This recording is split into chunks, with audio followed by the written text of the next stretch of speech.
Hey guys, that's right, I'm Eric, and this is the Existential Nerd, and I have a special guest today to help me discuss our topic. It is my cohort in crime, co-producer, co-founder, and co-everything with Notes Nerds Entertainment, Nathan Smith. How you doing, guys? So, we're talking about Deadpool, and we're talking about the R rating he had, the popularity the film had, and the impact it's going to have over pretty much films in general, comic book related, for the foreseeable future. So, as we were watching the film, we saw a lot of wow factors, if you would say. It's not that he was any different from his comic book form. I mean, it was just something that a lot of fans weren't expecting. Yes. A lot of people were wanting a family-friendly Deadpool because they saw it in some Disney XD cartoon, recently with Deadpool appearing in Spider-Man cartoons and such, where he made great jokes, but he was funny for kids. And we need that because it's a comic book film. So, no, that ain't happening. That didn't happen. Why? Because Deadpool the film stayed true to Deadpool the character. Yeah, the comic book was very non-kid friendly. Yeah, oh wow, was it not ever. So everybody's making a big deal about this being such a huge impact and being an R-rated film, but this isn't the first one, is it? No, it's not. As far back as I remember, I remember the original Punisher with Dolph Lundgren. That was rated R. Lots of foul language, blood, guts, violence, etc. Gore. Swamp Thing returns. Return of Swamp Thing. Yeah, that received a rated R, and yeah, so it's not a new thing. There are a lot of, and even Netflix's TV series, Daredevil, and I believe also Jessica Jones, all got not necessarily R rating, but they are mature audiences only because the content is not kid friendly. And there's a lot of movies that were based off comic books that have been released over the many, many years that have had mature ratings of either PG-17 or even R rating, even though a lot of people didn't realize they were based off of a comic book. Yes. Now, what makes Deadpool different, though?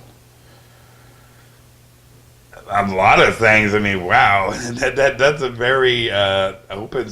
That's a very broad question. I mean, there's a lot of things that make it different. I mean, other than just the campy and the corniness. I mean, are we talking about the comic book material, or are we talking the movie itself? I mean, what made Deadpool the film so much different in comparison to movies like Blade and other films that also had either a high maturity rating or just a flat out R rating? Why is Deadpool the film that seems to be the focal point that everybody's making a big deal about? And I think I know what it is.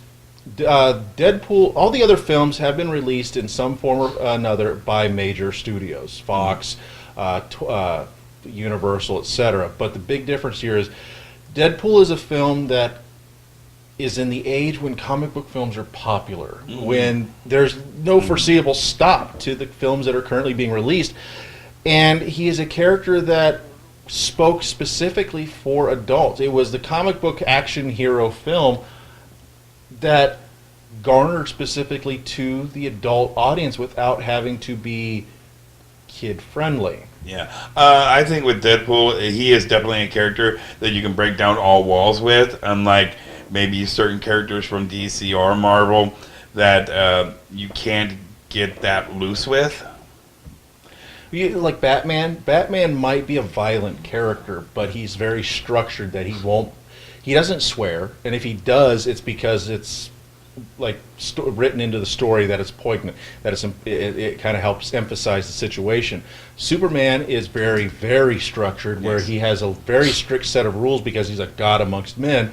Even the X-Men, Logan, Wolverine, is structured where the comic books he did swear, but at the same time, it wasn't in a manner that was just completely disrespectful or disregarding of anybody else's opinion.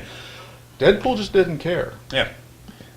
And that's what makes this character so important in the current industry, that he doesn't have to worry about a certain structure other than he is just himself. He doesn't have to be tied down. Himself. He's not being restricted. And I think that's the real issue that we have to look at here, folks, is the lack of restriction that it was applied to the character. We could be seeing characters that are actually being explored in depth. Warner Brothers has already stated that they're looking at the possibility of maybe an R-rated film in their whole Justice League franchise, that maybe like a Batman film that's a little edgier, if you will. Superman films, we got to keep it within context. Superman has always been clean cut. He's a Boy Scout.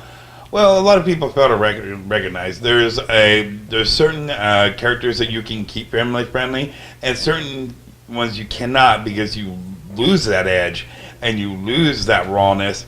And I'm sorry, kids, but characters like Deadpool, you cannot make them so camp. No. I mean, the problem is when you make them so safe, they become campy. They become, shticky and, Schlock. Yeah, it just becomes schlocky. pure schlock. And when you can bring it in more to an adult realm, you can keep the essence of what that character is supposed to be. Exactly.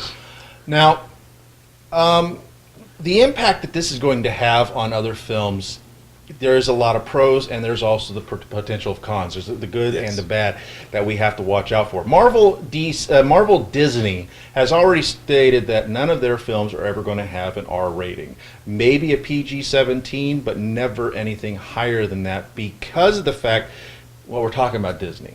Yeah. Disney actually has shown in the last 15 or so years that they are capable about putting out adult-oriented movies without being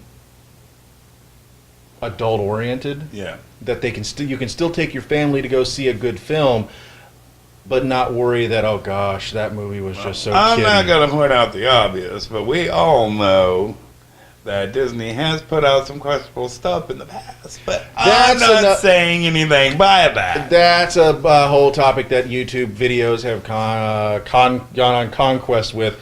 We're not going to discuss that because that's a completely different kettle of fish what we're discussing. I'm just saying. But, I mean, we look at Captain America, Winter Soldier. That was straight out. It felt like a Bourne trilogy film without the swearing, and it wasn't gratuitously bloody. No, it wasn't.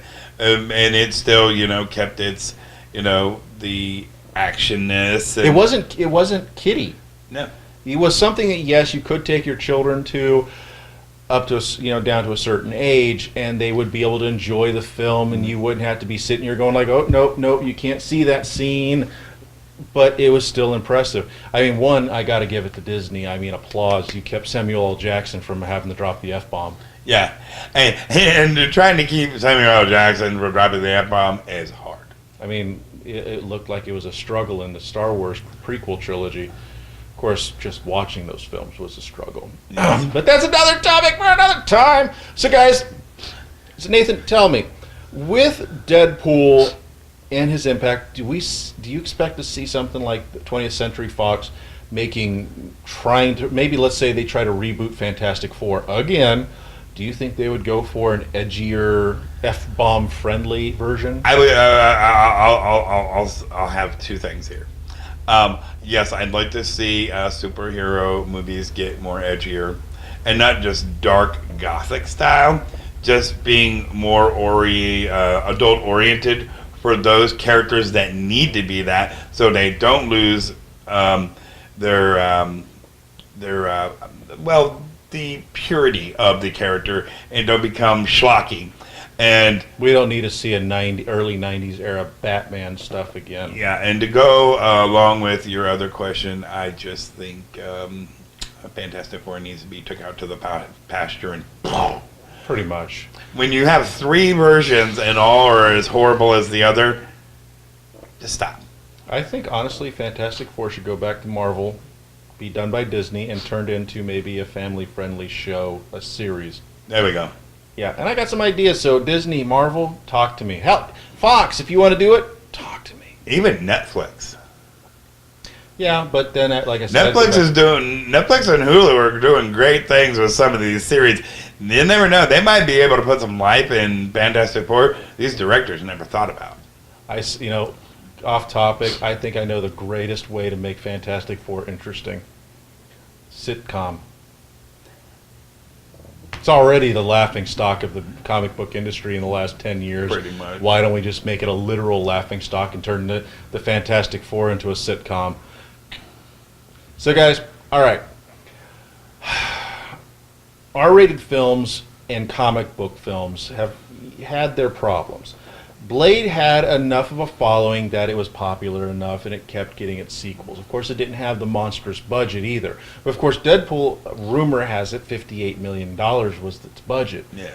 And it's already scored 3, 4, 5, 10 times that money in box office ticket resales. So we're definitely getting a sequel. That was already announced. It's nothing new. It was announced like a couple days after. Before the film. So, I mean, the problem, this is the problem I'm foreseeing. We're going to be seeing comic book films based off popular franchises, or even maybe even third-rate characters that are going to be like, hey, we could totally make a great film out of this and make it R-rated and it's going to explode. I think that's what we're going to see. This is where... It could happen. It could happen. It most likely is going to happen, where we're going to see a lot of characters that just don't have the following. And they're going to start getting edgy movie productions that aren't really going to help the industry. It's not going to help the characters. It's not going to help the fans. It's just going to be a hindrance to the overall experience. This is what I say. Stay to the true point of the character. And if that character is originally a family-friendly character, then don't turn it edgy. But if it is a mature character, leave it a mature character and don't make it schlocky. One of the pros is characters like Batman has always been edgy in the comics. Yes. At least in the last 20 years, 30 years. We don't have to worry so much about... Like, okay, the Batman versus Superman trailer has shown Batman to be very violent and rather edgy. I mean, he's a very jaded character 20 years into the whole timeline with the characters. So I'm really expecting to see something close to an R rating with the Batman versus Superman film, which rumor has it they're going to either be releasing it in theaters or there's going to be a special DVD version. Whether it's one or the other, it's going to be either at theaters or it's going to be when it's released home. There has been talks about that they may be trying to figure out a way to give Batman versus Superman an R rating. But is that worth it? Is it something that really needs to be done? I don't think so. I would... on Deadpool, yeah, it's fine. On Batman and Superman, like I say, hold true to the material, and if it doesn't need to be edgy, then don't make it edgy. Yeah. Don't have Superman start dropping F-bombs. That will ruin the character. That ruins the character. But, characters like Wolverine and Deadpool, the ones that are known in the comics books for cussing, then, yeah, that's fine. So, again, back to the problems, the bad things that are possibly going to happen is we're going to see family-friendly characters, like you're saying here, that start getting that edge. We don't need that. We don't. I mean, I'd love to see Nickelodeon get brave and put out a special edition R-rated type Ninja Turtle film where it kind of goes retro with the original Eastman and Laird stuff. I would love... you know what? Just so you know, you steal this idea and you'll pay me. That's all I'm saying. They need to do a Sin City vibe CGI Ninja Turtle Prime. Yeah, Ninja Turtle Prime. Yeah, and the only thing that's red are their masks, and Blood. keep it to the comic books themselves. No color, just black, white, gray, and red. That would be really intense to see something like that happening. For adults. And only for adults. But the problem is, the original Ninja Turtle film that came out back in '89, '90, a lot of parents were ticked off that it was so violent because that movie was based off the old Eastman and Laird comic books and not the Archie-based TV series that ran on Saturday mornings. Yeah. So, I mean, we run into that problem. And then you had Ninja Turtles 2, which is Goofy. And then 3, you had... So, guys... We don't. The pros to this is taking edgy characters from the comic books that have been toned down for the films and allow them to be who they are. Know what ground you're standing on. And then, but keep the family-friendly characters that were familiar. Like Ninja Turtles is now pretty much synonymous with being family-friendly. You wouldn't take Muppets and have Kermit dropping F-bombs everywhere. They're made. I mean, when they were originally made. Have you seen the new Muppets series? Yeah, but when I will have to say this: when Muppets did come out, it wasn't supposed to be for kids. It was supposed to be for adults. But then they lined it through the years to make it kid friendly. Yeah. So nowadays, certain like Ninja Turtles, we'll stick with that comic book stuff. Ninja Turtles has become synonymous with kid-friendly and family-friendly entertainment. So you know what not supposed to be. We don't want to transition back because that will end up hurting the brand itself. Now, for us old school fans, it will be great, but for the mass audience, it would be a hindrance. Now, so that's what I'm saying. The pros would, to keep it going good is any characters that are currently known to be edgy, that have that dark flair, that are not afraid of dropping an F-bomb, can be able to do so again, but Chimichanga! But keep the the kid-friendly content kid-friendly. We don't Yes. need. That's where you can go wrong. Is taking like the Fantastic Four has always been a family-oriented, family-friendly group that brought in the element of family to the comic books. That's a lot of family in that sentence. Sorry, but we don't need to make an edgy version of Fantastic Four. We just need to make it fun. So guys, the basic point is having an R-rated comic book based film is great because it opened up a lot of doors of potentiality in the comic book movie industry that allows us to see characters that we've known and loved that had that edge to them to be that character without having it toned down because it's a comic book film. That means kids are going to be the ones who are buying in the movie tickets. No. Or you have some kid whining because his favorite hero is Deadpool and it needs to be this way. And that's a great topic. There's another issue that we run into with the R-rated comic book films is some soapbox standing mother who has a spoiled 5-year-old who complains that I want to see the Deadpool movie, Mom, because he's on the cartoons and look, he doesn't cut the stuff, so why is he cussing in this and why is he advertising like that? And Mommy's going like, well, we're going to start a petition because I said it's important and they're going to listen to me because my dollar is important. No, your dollar's not important. Either is your opinion. It's great your child loves comic books. It's great that your child loves these characters. It's great that your child loves those cartoons. But if you're not aware of what your child is reading or watching, you failed. Number 2, just because you want your child to be able to watch that film and that you feel that the movie industry needs to censor that content to make it family friendly, too bad. Yeah. I mean, we've already spoken in droves with the popularity of Deadpool the film that your opinion didn't matter.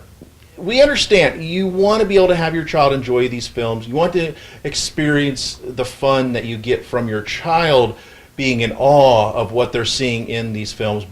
But sometimes you just got to be a parent and look at your child and go, no, sorry, but no, it ain't happening. It's not going to happen. Or you wait till the movie comes out on DVD, you watch it, take notes on, there's the time frame for that scene and it lasts this long. Okay, you can go through and click and tell little Johnny, go, nope, you can't watch that scene. Click and back to the movie. Or if you're a really intelligent parent, what you can do is just download it into your computer, put it on an editor, and take out those scenes, burn it, and give it to your kid. And we can't boom. We can't recommend doing that because there are issues of legality that is involved. Because if the movie accidentally gets to somebody else and it's spread across the internet, that would be an illegal copy, and we do not condone piracy. No. So anyway, yes, I mean, be a parent. Censor it for yourself at home with your child, but don't demand that the studios spend extra millions of dollars to give you and your child a chance. Yeah, this is an opportunity where us as fans who wanted to see the character as he really is, to be who he really is, and have fun watching that film. I know you clean your room, and I know you like Deadpool, but you know what? You're going to have to wait till you're 18. Sorry, bud. So, in closing, Deadpool, the film, opened up so many doors and helped shed a lot of these misconceptions Yes.